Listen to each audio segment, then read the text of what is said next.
Hello everyone, आज हम करने जा रहे हैं आईपीसी के जनरल एक्सेप्शंस में एक्ट्स ऑफ अ चाइल्ड यानी कि इन्फेंसी वाला पोर्शन। इन्फेंसी में दो सेक्शंस कवर होंगे, 82 और 83। 82 कवर करेगा जो 7 साल तक के बच्चे हैं और 83 कवर करेगा 7 साल से 12 तक। तो चलिए स्टार्ट करते हैं। सबसे पहले आता है सेक्शन नंबर 82। सेक्शन नंबर 82 जो है वो डोली इनकेपेक्स की बात बताता है। अब मैं पहले 82 और 83 के बारे में थोड़ा और बता देती हूँ। It grants immunity to infant below a particular age. Particular age मैंने बता दिया है, ठीक है। इन्फेंसी को आप इम्यूनिटी क्यों दे रहे हो? क्योंकि आपके यहाँ पे क्या मिसिंग होगा? मेंस रिया, ठीक है। एक बच्चा नादान होता है, ठीक है। वो जो नादान वर्ड है उसका यही मतलब है कि आप नादान हो तो आप में मेंस रिया मिसिंग है, तो आप में 82 और 83 लग जाएगा अगर आपका बच्चा है तो, ठीक है। अब इसके बाद हम बात करते हैं act of a child under 7 years of age. 7 years of age में क्या है कि देखो 7 साल का बच्चा है, 7 साल से छोटा बच्चा है या 7 साल तक का बच्चा है, ठीक है। तो वो क्या है ना, राइट एंड रॉन्ग के बीच में डिस्टिंग्विश नहीं कर सकता, इसीलिए वो जो भी काम करेगा उसको ऑफेंस की कैटेगरी में आप नहीं डाल सकते हो। प्लस सेकंड चीज जो आपको याद रखनी है वो है सबसे इंपॉर्टेंट कि ये है एब्सोल्यूट इम्यूनिटी, ठीक है।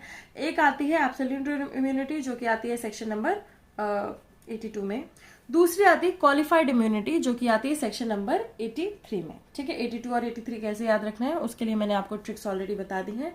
जाकर के आप आईपीसी से उसकी वीडियो देख लीजिएगा जिसमें आपको जनरल एक्सेप्शंस के बारे में दिया गया है। साथ ही साथ उसके जो वीडियो के लिंक है वो मैं आपको डिस्क्रिप्शन में प्रोवाइड कर दूंगी।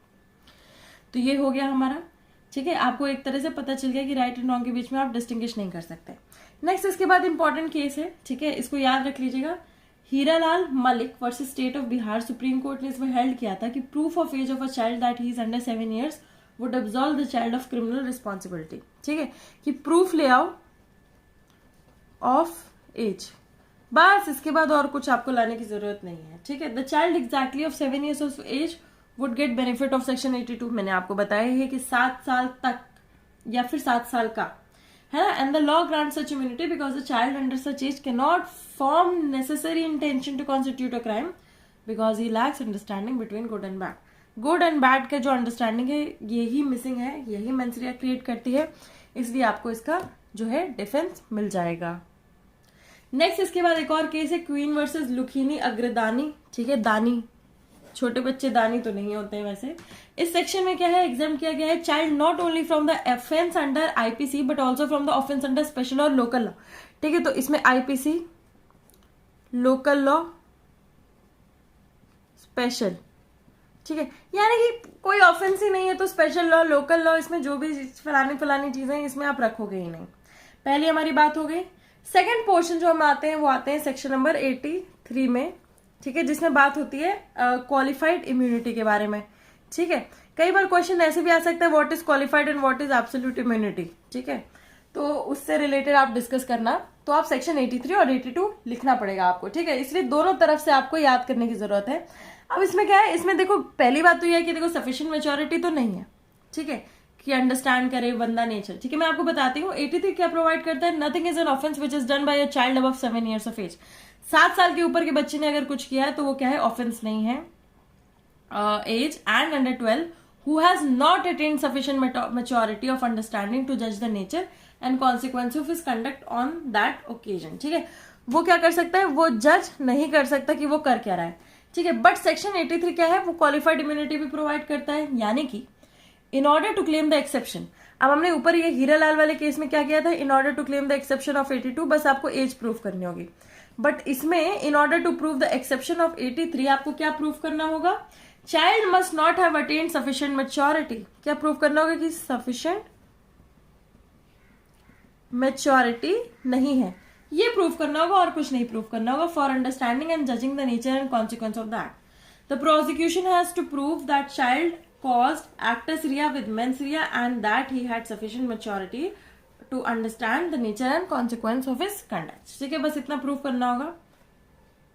अब देखो 82 पे तो आपको पता चल गया कि सिर्फ एज प्रूफ करनी है।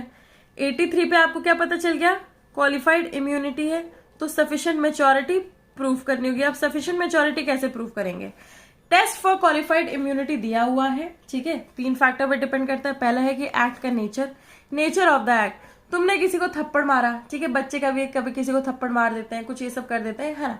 बट अगर बच्चे ने कहीं से चाकू लेकर के किसी का मर्डर कर दिया, प्रॉपर मर्डर, तो नेचर ऑफ दैट क्या है, हार्श है, ठीक है।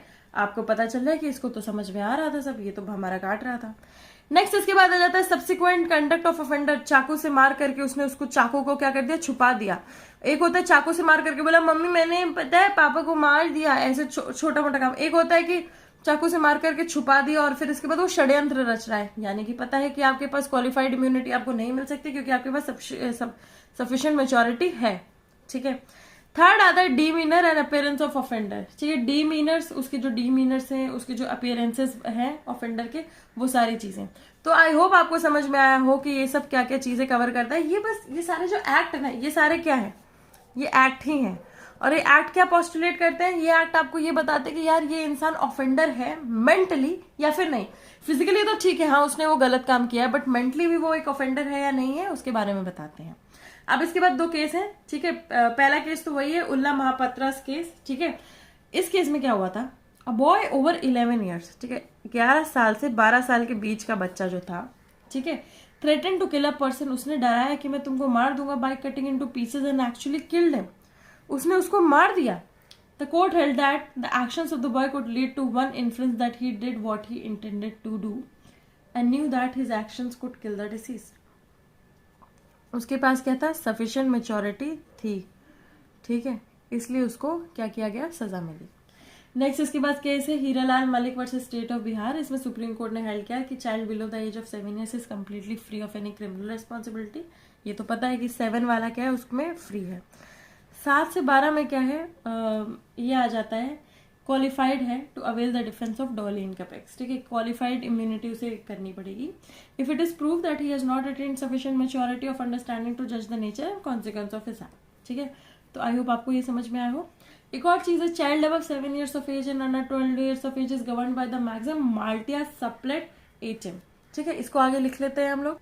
ये है देखो मिलिशिया सप्लेट एटम, ठीक है। इसमें क्या है, which means malice supplies defect of years if in a given circumstances. देखो मैलिस जो है, ठीक है, it supplies defect of years if in a given circumstance degree of malice is such that it would be justified the child above 7 years and below 12 years should be held liable. बस इसमें ये defect के बारे में बताता है कि he should be held liable और नॉट, इतना बताता है। और चाइल्ड अबव 12 ईयर्स की क्या बात होती है भाई, 12 साल से लेकर के 18 साल तक का इंसान हमने क्या किया, इमेच्योर ही माना है, ठीक है, मेच्योरिटी नहीं दी है। तो 12 साल से ऊपर के बच्चे का क्या होगा, 12 ईयर्स ऑफ एज के अबव का अगर बच्चा है, विल इनकर full responsibility in criminal law. Criminal law में उसकी फुल रिस्पॉन्सिबिलिटी होगी, ठीक है। उस सर्कमस्टांसेस में क्या होगा, उसके साथ ट्रायल वगैरह होगा and will be govern by JJ act. Conclusion में लिख देना कि जेजे एक्ट होगा 12 साल से ऊपर के बच्चा, क्योंकि वो भी एक बच्चा ही है, ठीक है। जेजे एक्ट में होगा 18 साल तक के बच्चों का। बस इतना लिख देना है आपको, आपका इंट्रोडक्शन, कंक्लूजन, सारी चीजें इसमें कवर हो जाती हैं। तो आई होप आपको समझ में आया हो। अगर समझ में आया तो please do like, share, comment and please do subscribe, क्योंकि आगे भी ऐसी वीडियोस आती रहेंगी। And thank you.